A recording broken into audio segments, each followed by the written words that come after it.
I'm Shoestring Jay and welcome back to my channel where I talk about all things thrifty, frugal, money saving and occasionally money making. And today I thought I would just talk to you about my various streams of income. I'm quite often accused, in inverted commas, by people of being retired. Some of my neighbours at my last house said, "Oh, it's great now you've retired," because they suddenly saw me around and about a lot more, and we got our little dog because we were at home a lot more and that kind of thing. And I was at pains to tell them I wasn't retired. I couldn't afford to retire, so I wasn't retired. I took redundancy, and it was voluntary redundancy, but I probably would have been made compulsory redundant. That I was quite sure that I would. Many of my colleagues were. And I thought, do I really want to fight for a job that I'm probably not going to get anyway, and to stay in a place that I didn't want to work for anyway? So I did decide to take redundancy, but I never was planning retirement. I wasn't planning to go on benefits or anything like that. Not that I have any problem with people claiming benefits. They are there as a safety net, and I really don't like those kind of people that poo-poo people who are on benefits and assume they tar them all with the brush of being lazy and that kind of thing. I'm not doing that, and I don't think that anybody should be doing that. I think some people use benefits because they literally have no other options, but I did have some other options. So I'd already started some of various side hustles whilst I was working, because that was the other thing. I was working full-time at a job that really didn't pay me enough, so I was having to do side hustles, and they did mean that when it came to me leaving, that I could continue. They were my own safety net, really. My side hustles were my safety net because I already had some other income coming in. Having said that, because I was over 55 when I took redundancy, I was allowed to claim a very small pension that I had built up with my employer. So I wasn't expecting that. I hadn't even calculated that into anything, but that was really good because it just gave me a bit of a chunk so that I knew I was going to get a certain amount of regular income. It wasn't very much, certainly not enough to live on, but you know, it's all another chunk of income. And I have about six streams of income. So I thought I would just talk to you about those, how they're going, if they're going well, whether I'm going to continue with them. And that kind of thing, just to tell you my experiences. Maybe you want to try some of them, maybe not. Maybe my experience will actually put you off trying them. So one thing, the kind of first side hustle I did was reselling on eBay. And I'd watched a lot of resellers, UK resellers on YouTube, and I was just selling my own stuff really. And I then was talking to Justin's sister, and she did a little bit of reselling on the side. And she did kind of high-end party dresses and things like that. And I thought, well, I could do a bit of that. I love rooting around a boot sale. Maybe I could find some bargains and sell them on for a little bit of money. So I did, and actually it probably made me about £100 to £150 a month on top of my salary for a small amount of work extra. But, you know, that was a really handy extra income for me at that point in time. And as I kind of approached the point where I thought I was probably going to be made redundant, I then tried to increase that a little bit. I was thinking that could be a really good way of creating a bit of income. And I'd seen that there were various UK resellers. They're sometimes called flipping, isn't it? But I'd seen that there were various resellers that made full-time money on doing reselling. So I got going on that. I knew it wasn't going to be my only income, and I always did intend for it just to be part-time, but just to do it a lot more than I had. And to start with, it went really, really well. I was actually earning a decent amount of money. Then COVID came along, and there was nowhere to go and buy any stock. There were no boot sales open. There were no charity shops open. So it kind of fizzled a little bit at that point. But I did still have quite a bit of stock. But I just think people were a bit scared to begin with, and they weren't buying at all. And then it picked up a bit because people were obviously at home and they were buying online. So it got a little bit better again. So it was a bit up and down. And then I got very busy with some of my other things, and a house move last year, and I just wasn't sourcing anything. So I wasn't listing anything. And if you don't list very, very regularly, if you want to do it as your full-time income, you literally have to source all the time and list all the time, because eBay, like a lot of these things, they have an algorithm, and if you're seen as very active, this is how I understand it anyway, if they can see your account is very active, then they reward you by pushing you so that you're more visible and you get seen by more people, and then you sell more. So, you know, by being quiet, it kind of went a bit flat. So, and then since then, I have been looking for stock, but only in charity shops. And I mean, I said this on my Facebook group the other day, that there's just hardly anything out there. And I think it's a sign of the times. I think that, you know, people are finding that they are short of money, so they're hanging on to their stuff, not buying as much, or selling their own things. So Vinted has come along in the meantime, and it's a really, really good place. It's not for business sellers and resellers, although the odd one sneaks on there, I find.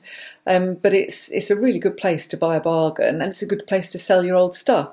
So I've kind of come to the conclusion, although boot sale season's not here yet, I've kind of come to the conclusion recently that resellers have they've kind of, like me, and I'm guilty of this as well, we've kind of ruined the market, really. We've kind of all been in there buying cheaply and selling to make a profit, and loads and loads and loads of other people have all come on to do it as well. So the market's kind of pretty flooded with second-hand stuff, I think, at inflated prices. And then you go into the charity shops, and they've also inflated their prices. So I mean, I you know, I only have myself to blame. I'm part of that whole thing, aren't I? So I think you don't really see that coming. For me, it was just a means to an end at the time. But now I'm thinking that the bottom's fallen out of the second-hand clothing market. People are selling their stuff on Vinted. I bought a couple of things from Vinted recently for myself so I think that although I am still getting a bit of an income from eBay, I am focusing more now.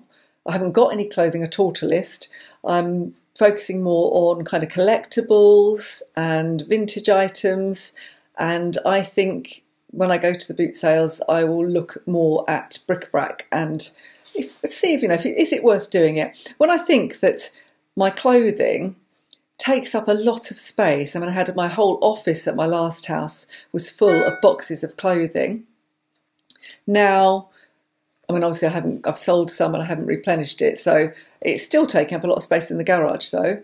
So if I sold different kind of things, maybe small collectibles, it would take up less space, and I could focus just on those and kind of move right away from kind of clothing.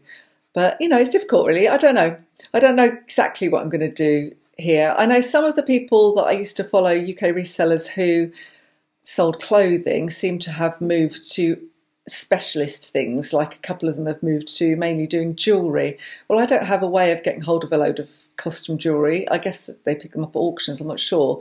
And I've never had any luck whatsoever in selling jewellery online. So I just don't think I have an eye. I think you have to know what you're doing, and I don't know what I'm doing. So I think that's not the way for me to go. So I think I will look at kind of vintage items more, as I say, collectibles and bric-a-brac, and then just see how we go this year. If that doesn't work out, then I'm just going to give up eBay and reselling altogether and move on to something different.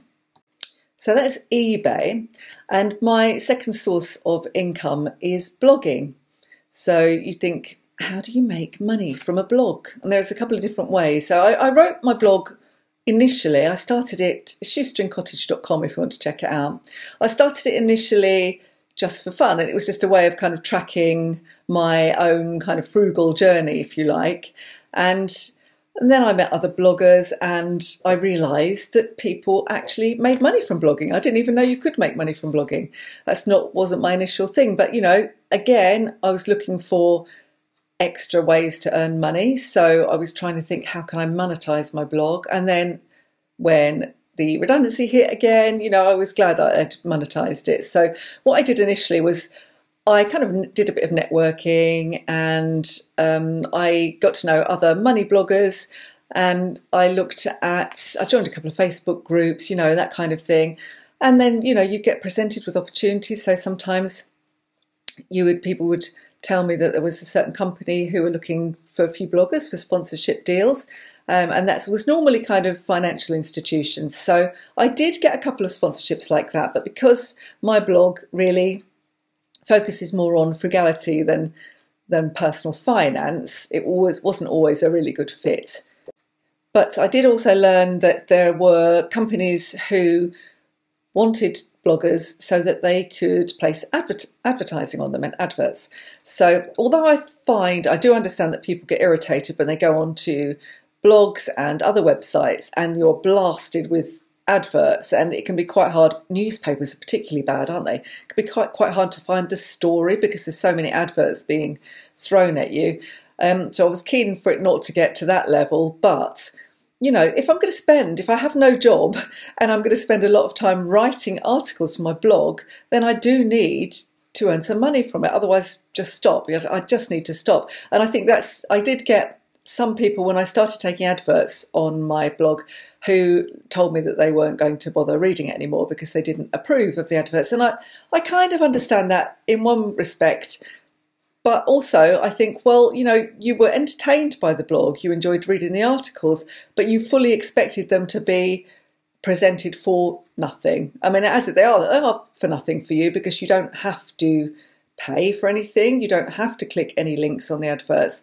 But that's the thing that I find with people, is that because they enjoy bloggers, and there are a lot of bloggers out there that do it, as I did for about 6 or 7 years, as a hobby, and they enjoy following their journey, and they take umbrage when you're making money from it. But then again, if you think, well, you know, you want me to spend several hours a week providing you with this entertainment, but you don't want me to get any financial benefit, it seems a bit unfair, really. I mean, you watch, I don't know, TV channels that take advertising, and most people accept that's part of the deal, don't they? They wouldn't necessarily expect those programs to be made without anybody earning any money, and it wouldn't happen, would it? So it's only an extension of that. So although I do kind of understand that adverts are a bit annoying, they're not that annoying, and I don't have so many on there. I can't really control how many are on there, to be honest, but I don't have control of what goes on there. But I do have said that I don't want any gambling sites, I don't want any adult sites, you know, things like that. I can specify that, but I can't be very, very specific about individual companies. So I think the odd one has gone on there that people have said, oh, I didn't like that advert on there, but not many. No, I haven't had those comments for a long, long time. But as I say, I lost a few readers because I took adverts, but generally speaking, it stayed fairly steady. So I do earn a bit of money from the adverts. I do get the odd, very occasional sponsorship. I don't chase it. I don't spend enough time. I could spend a lot of time trying to get sponsored posts, but that's something that I find a bit annoying. If I go onto a blog that is just every other post is a sponsored post, then you start to wonder how authentic the voice is, really. And you're being presented with products all the time. And I didn't want that. I never wanted that for my blog. It's a blog about frugality. It doesn't make sense for me to promote a lot of consumerism, does it? So I don't want to do that. So although I have adverts on there, and I know that I am earning something from my efforts, I don't want all of my blog posts to be sponsored. So I get the odd product sent to me for free for a review, and I do those, and I've done that on the YouTube channel as well. But I don't go out of my way to chase a lot of sponsorship. And I have the odd one where I think, oh, this is brilliant, this works perfectly. And I don't necessarily take a huge fee. I never take a huge fee, to be honest, but I don't necessarily ask a lot. I had one that was a charity that promoted wildlife about 4 or 5 years ago. And I thought, well, yes, absolute fit. But it was only £50, but that absolutely, it was £50 I wouldn't have had otherwise. And it totally fit into the ethos of the blog. So I liked that, and I'll do things like that. So I don't earn big bucks from my blog, is what I'm saying, in a very long-winded sort of way. But I earn enough to make it worth my while, and I still enjoy doing it. And I still have readers that have come back over many years, and I've kind of built a relationship with them, and I quite enjoy that aspect of it as well. I do know, I mean, I have met bloggers. I met one blogger who she was a finance journalist. First, she understood finance, and she had an agent.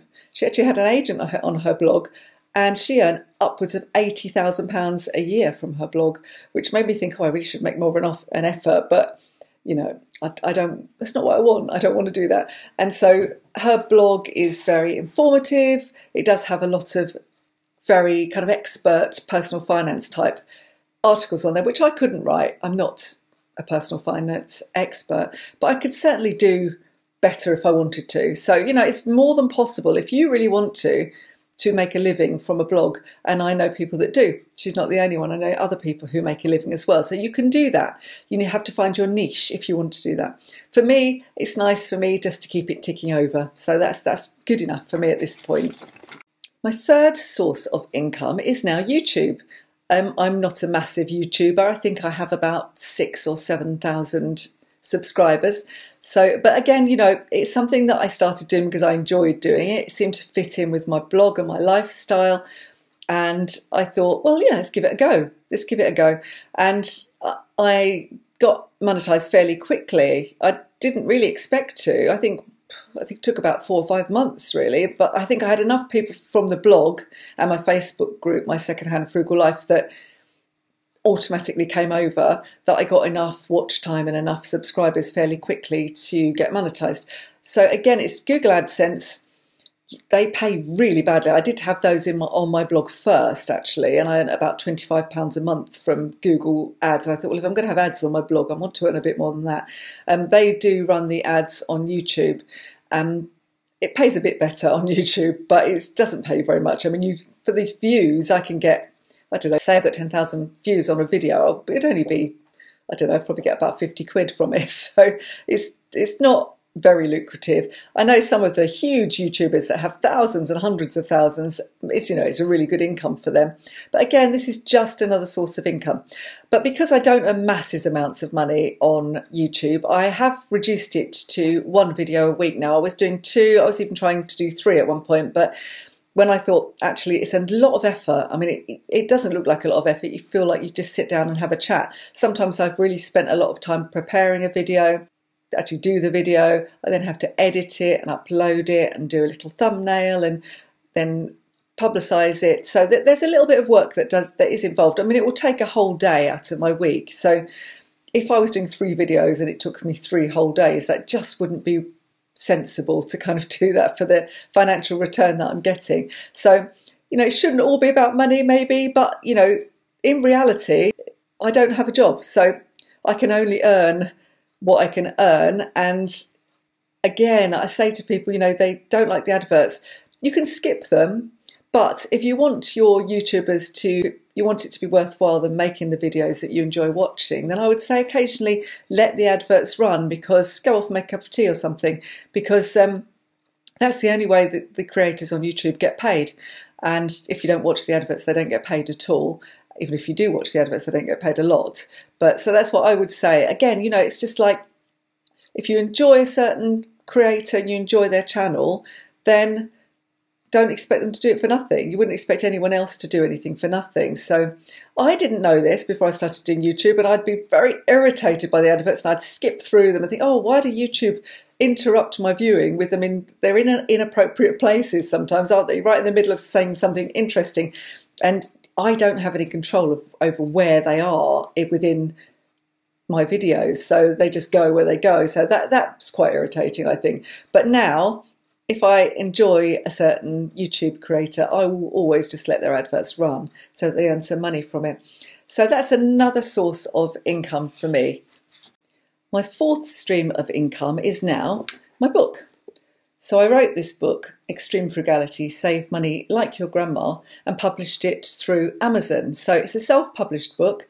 I would have loved to have had it published by a old-fashioned publishing house. I did used to work in publishing many moons ago, and I would have liked to do that. But, it seems like Amazon have come in, they've kind of taken over the world of self-publishing, and they've made it very easy for you to write a book, well, not write it, that bit's not easy, to publish a book and get it out to a lot of people. So whatever you think of Amazon, I am not 100% sure what I think of Amazon, but for a first-time self-publisher like myself, it worked really well. It was really easy, and it has enabled me to start to earn some money from my book straight away. So I could have published it maybe through and got it printed myself. I don't think I have a big enough audience in order to sell a lot of copies. So it sits on Amazon. I got, quite a good royalty check, I think I said last month, which was the initial flurry, and that was people that know me, people that read the blog, people that watch this channel, and members of my Secondhand and Frugal Life, I think, who all bought copies and were very supportive. So that was really great. Now I find it is just ticking over. People have left me some nice reviews, which is fantastic, because it's so easy for people to just glance at a book, read it, make a judgment, and not think about the kind of work that's gone into it. So if you want to buy it, you can get it on Kindle version, or you can get this book form from Amazon. I'm definitely going to be writing another book, starting one this year, but I won't finish it this year. It takes me a long time. I can't just pull it together in 5 minutes, if you want something that you think is good. So I no doubt it will take me 2 or 3 years to write my next one, but I am going to start it this year. So it's not going to be a massive moneymaker. It's not a bestseller. It's not likely to be a bestseller, but it will chug over. So it's now become, I've done the effort, I've forgotten about the effort. It's now become fairly a source of passive income. I don't have to do a lot else with it now. It's there. It's got some good reviews. Hopefully people will buy it. So that's my next source of income. And then talking of writing, another source of income is freelance writing. And that came about off the back of the blog. I've had a few people ask me, how do you get started? How do you get those freelance opportunities? And in truth, it's not easy. I would say start a blog first, because if you've got a blog and you've got some pieces of writing on your blog, it's like a portfolio. You've got something to show people. And then I was writing, because I did this networking through Facebook groups. I did some blog posts for other people. So some people asked for guest posts. I did them for nothing, didn't get paid. But, it meant that I got links back to my blog, and it meant more people then saw my blog. And it also meant that I had something else to show prospective employers, if you like, people who wanted freelance writers. I got one of my opportunities, a regular monthly column that I write. I got that through one of my Facebook groups. Somebody was asking for writers, and I got that. And I got the other one through a friend of a friend who knew that I did writing about frugality and kind of money. So I have 2 regular jobs. I actually write 3 articles a month, and I do want to increase that. So the problem I have now is that I don't want to keep writing monthly columns about frugality, because there's only so much you can write. Bearing in mind that I have a blog as well, and I write 3 articles a month for other people. So I'm writing probably 6 or 7 or even 8 articles a month between those 3 things on the same subject. And that, in the end you get kind of I want to be creative, I want it to be interesting, I don't want to keep repeating myself all the time, although inevitably there is an element where you will repeat yourself, but I want to present things differently. So what I'm doing at the moment is thinking about other niches that I can break into. So other ways that other things I can write about, because, I don't have to write about the same thing all the time. So if you are interested in doing that, the other thing is that you can do, as well as starting a blog, is that there are opportunities. I have looked at them, but I haven't really pursued them, but I know other people that have, for freelance opportunities on places like Fiverr, that's Fiverr, which allows kind of a gig economy, if you like, and you could go and look at jobs that are advertised on there, or you can offer your services. And also Upwork, and there are others as well, but Upwork seems to be those kind of gigs as well. When I explored them, you had to do quite a lot of work to apply for these jobs, and then the money wasn't that good, and you were actually in competition with people from abroad who potentially had lower costs of living than you did, and lower rents and that kind of thing, so they could charge less. So I didn't actually pursue those, but I do know people that have, and it does get you going. I also know people that have approached local businesses for getting things on their blog and writing for them, and that potentially is a little bit more lucrative. So I'm going to look at some other things this year and see what other things I can write about, because I enjoy writing. It's always something that I've enjoyed doing. I've always had elements of writing in all of the jobs I've ever done, because that was my strength, really, so I could do that. So I think that freelance writing is probably something that I want to increase, really. But it's a good source of income. It's something that I love doing. So that's another source of my income.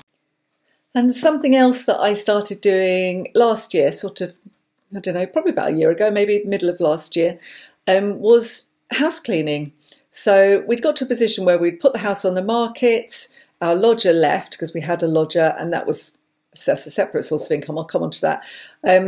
And we couldn't really take on another lodger because we didn't know how long we were going to be in the house for. Most people want to know that they're not only going to be somewhere for 4 months and you're going to kick them out because you're moving. So I thought, well, I'll cover that money by going out and doing some cleaning. And really oddly, I signed up with a couple of cleaning agencies and I got offered so much work. I mean, I literally could have gone out to clean twice a day, and I don't want to do that. But I was so surprised at how much I enjoyed it because, when it's your own house, you don't, cleaning's a chore, isn't it? When you go into somebody else's house, particularly one of my clients, their house is so beautiful. It's so tidy and it's so easy to clean that I just put on an audiobook and I whiz around in 3 hours, and I actually really enjoy it. I did have another client where they were so messy and it was really, really, really hard to clean properly around the mess. It was just all over the floor. You just have to hoover around it, really, because I'm not going there to tidy. And I've got another client now who's also nice. So I just have 2. That's it. I just do 2 mornings each week. It doesn't, it's not massively lucrative. I think I get paid £12 an hour or something like that. But I quite enjoy doing it. And I didn't think I'd keep it going. I thought, well, I just get another lodger when we move into our new house. But actually, I quite like it. I find it less intrusive than having a lodger in the house. And I get out of the house because, I'm working from home a lot. So it gets me out, but I can be very flexible. If I say to them, oh, I've got an appointment that day, do you mind if I come another day? They say, fine, it's no problem. Can I get there a bit earlier because I need to leave earlier? Fine, no problem, they don't care. Or get later. There's that flexibility. So they know I'm going to go and do a good job whenever I do it. And it's quite a nice relationship, So I quite enjoy doing it. It wouldn't be everybody's cup of tea. As I say, it's not brilliantly paid, but it's regular. I know I'm going to get that income. So I enjoy it. To say, you could earn a lot. You could do a lot of different jobs if you wanted to. But I would say go and do, rather than going and doing commercial cleaning where they are very strict about the times you have to be there and normally pay less. I mean, most of them were paying about £9.50, £10 an hour. And I go to do house cleaning because you get to know your clients. They really appreciate what you do, nearly always, and they pay a bit more. I mean, £12 to £15 an hour. If you take your own stuff, it's usually £15 an hour. So you don't have to go through a cleaning agency. You could just stick a notice up in your local newsagent, and word of mouth, you'll get more clients. And I would say if you do that, take your own stuff, charge at least £15 an hour. So if I wanted to do more of that, that's what I would do. But for me, it's fine. The jobs are found for me and I've got 2 and that's all I want at the moment. But going back to having a lodger. Now, for many years, that was a really excellent extra source of income. And I did that whilst I was still working. First of all, we had language students because we weren't sure that we wanted people there all the time. And in fact, I had 2 daughters away at university and they came back in the holidays. So they wanted their rooms. They didn't always want their rooms. But sometimes they did. And so, I didn't want to take over completely. They still had a room with us at that point. Now, all 3 of my daughters have got their own places. They come to stay, but they don't require us to have a room for them regularly. So it's not a problem. So that once they were at that point, we started renting out a room regularly. Normally it was to university students and we had them all the time. But initially it was to language students and we just had them for 2 weeks at a time. We had one girl who did actually stay. She was from Angola and she stayed for 6 months. But she was still going to study and she was still coming to us through the language school. But you have to have some sort of organisation near to you. We had an actual physical language school that were always requiring host families, and they paid about £136 a week, but you did have to provide the food, and you had to sit with your students in the evening and eat dinner with them and converse with them. That wouldn't suit everybody, and it was a bit of a stretch sometimes because I did work full time, so I had to get home, start doing the dinner. And luckily they were mostly from countries where they didn't eat an early dinner, so it was quite good. So if I produced dinner at 7:30 or 8 o'clock, that was fine. And then, you know, I'd done a day's work and then I had to produce dinner. But it was useful, and we didn't have to have students all the time. But it was a relief then to move on to the permanent lodger, who would do their own dinners. And because my youngest daughter, was still living with us at that time, she didn't want a man. I didn't particularly want a man either, but she just said, you know, I don't want some bloke wandering around the house. So we specified we always wanted females, and we always had females, and it worked really well for us. Everybody was nice. I think it's because they come in to live in your home and they're very respectful. You know, they know that they're living in your home. They're kind of a guest, but they have their own space. And they know that also you'll help them out. It's more like a family thing. Like we had a student, and she rang us in tears one day to say somebody had just taken the wheel off her bike. They hadn't even stolen her bike. They'd literally damaged it and pulled the wheel off, and we had to go and rescue her. You know, if you lived in you had your own flat, you wouldn't have that, would you? Or if you had even a shared house, you wouldn't get that. So we went and rescued her. We got the bike in. Justin helped to get the bike to the menders and that kind of thing, and it got repaired. So it was nice for them as well as us, and they became like an extra daughter. It was really nice. So we had about 6 over the years. And then our last one, she worked for the zoo. She was lovely. She was from New Zealand, and she went to work in London Zoo. And that was the last one we've had. And it's been kind of nice in a way to have the house to ourselves and not to kind of worry about, you know, the dog barking and that kind of thing, and, you know, disturbing other people, having the TV too loud. It's been quite nice. But, you know, then again, you know, sometimes I really appreciated the company. If Justin wasn't around and it was me and our lodger, it was quite nice to have the company, you know. So there were pluses and negatives about having lodgers in the house, but far more pluses, far more positives than there were negatives, I would say. However, you know, we're at the point now where it's just nice to have the house to ourselves. So while we can manage, we're not going to have another lodger. But if we feel like we need a bit of extra money for something, so for example, we're looking at the garden and it does need some work in it, maybe potentially need some landscaping. So if we need a chunk of money coming in, then taking on another lodger, we are very close to the university, even closer than we were before. It would be easy. It would be an easy win. So we might do that at some point in the future. But for now, we're not doing it. So that could have been a 7th source of income.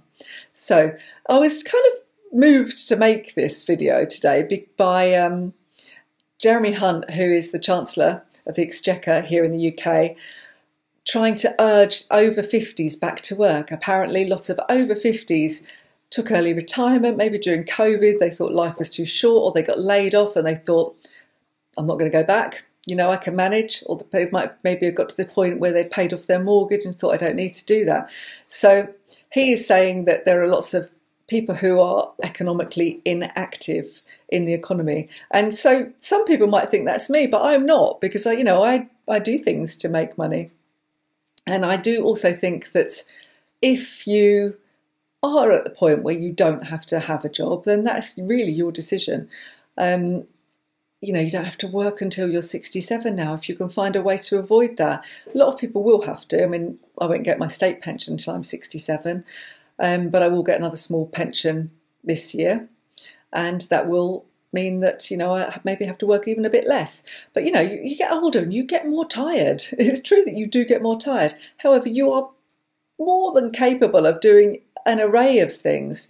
And that's the other thing about the Jeremy Hunt thing, is that, you know, I know that people are ageist. You know, people would probably look at my CV and think, blimey, she's hitting 60 this year. We don't want a 60. There's no point. She's going to be retiring soon. What's the point of taking her on and training her up? And I think, well, you know, people are choosing to retire later and later. Maybe they need to retire later and later. So I know from when I was younger and had a say in who we took on in the office. I remember being in an office full of 20-year-olds, looking through a pile of CVs, and we were going, too old, too old, too old. I mean, that's actually illegal now. I don't think it was then. But I'm quite sure that happens now, still, even though it's illegal now, and, you know, you're not allowed to do that. Until you get to the point where you're older yourself, or you know, you're involved and you know someone who's older and you see the wealth of experience they have, plus that they're more likely to be reliable, much more likely to be reliable. When I worked then for the council and I was a manager in the contact centre, we took a lot of older people on because of those things. We knew that they were less likely to be really flighty, turn up late for work, be rude to the customers. They had a wealth of experience, so they were really useful. They were calmer and more patient overall, and they had an awful lot to offer. So, I do think that if you are at the stage where you do want to go back to work, you wish that you did have a job, then what Jeremy Hunt needs to do is make it much, much harder, or make it, train people, make them realise that you need to give older people the opportunity to come back into work. I wouldn't go back to work in an office now, unless I absolutely had to, or I wouldn't go back to work for a single employer. The way I've got my life set up now is that I've got these various streams of income, and I have a lot more flexibility in my life. And I can choose days where I don't want to work at all. I have other days where I might start working at 8 o'clock in the morning and I don't finish till 8 o'clock at night because I want to get things done and I'm on a roll. So I'm trying to work out what point I'm trying to get to, really. But what I'm saying is that there are options. There are options if you don't want to work full-time yourself, or if you don't want to just go back and work for somebody else. There are options. You can get these various streams of income going. If you're a younger person and you have a savings goal, then you can have your job and your day job, but you can also get some of these side hustles going as well, and maybe invest that money for the future. So you might just put it in a savings account. You might actually put it in investments. You might save for a deposit on a flat or a house or something. You could use these extra streams of income to give you more options. You might be doing that so that you can pay off your mortgage early and retire early, despite what Jeremy Hunt says. But the thing about retiring early is that you probably don't want to retire. Most people don't want to just stop doing stuff. I think we've kind of passed the point where ladies put on their blue house coats and they retired and then they just did nothing, and men, this is totally a stereotype, spent their time at the golf course. Total stereotypes. But I think there was a certain element of truth to that in the very distant past. And now, older people do have a lot to offer. They can go back to work, or they can choose not to go back to work and do their own thing and be self-employed, as I have. But a part of my reasoning for doing that was because I thought, no one's going to give me a job. I'm in my late 50s. It's going to be really hard for me to get a job. And when I looked at the sort of jobs that were available in our area, they were very, very badly paid. And I think, well, if I'm going to go and work full-time, I want to earn more than that. And if I'm going to work part-time, then that's fine. I don't mind. I don't need to earn as much because I can do some other things on top. But it's the other reason I did the cleaning, was because I was thinking, I'll just get something part-time to cover that lodger money. And the part-time jobs were totally inflexible, and you had to do at least, 28 hours, and I didn't want to do that much. So anyway, I'm warbling on a bit. But the point I'm trying to make is that, there's a certain element, working and getting different streams of income can offer you a certain amount of flexibility in your lifestyle. So it's worth considering whatever stage of life you're at, And if you are somebody who has some involvement in recruitment, give older people a chance because they have a lot to offer. Anyway, I think I will leave it there. I've waffled on enough. If you enjoyed this video, don't forget to give me the thumbs up and subscribe so you know when I publish something in the future. That's it from me. I'll see you next time. Bye for now.